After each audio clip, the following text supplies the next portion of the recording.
I remember the RSNO came to me asking me if I want to do the Gershwin, and it's a very beautiful piece. It's one of Gershwin's Rhapsodies, and it's one of these pieces where it's a combination of classical and jazz, where he was really experimenting with all sorts of tonalities and stuff.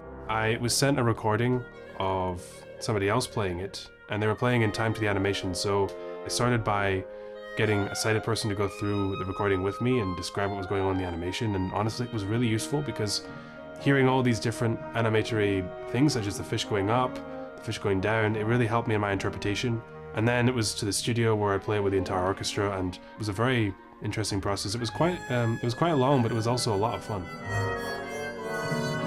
It was an incredibly impactful relationship, I would say, because the animation even taught me a few things about how to play it. For example, the fishes gave me a sense of I had to be lighter when going up these chords, and the sharks, that really made me think very much about the attack that I did in the piano, and honestly the animation taught me a lot. If I had to describe it as a marriage, the animation and me complemented each other, and we had a very interesting relationship, and we learned so much together, and I'm not divorcing it yet.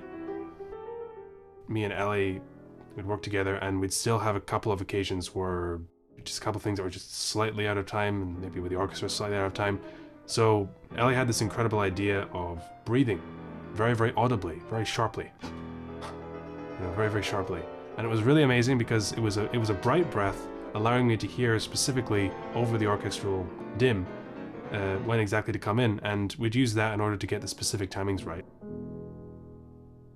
There's a fundamental difference between a recording and a performance in the sense that you don't have the same acoustical stuff going on, whereas if you're on a stage, the purpose is to get people in the rhythm of enjoying the piece and getting their hearts open to all the acoustical colors and musical atmospheres. But with a recording, everything has to be a bit more pristine, a bit more precise. I had to get my timing right, I had to get every single tempo specifically in time with the animation, but we got it in the end and it was a lot of fun.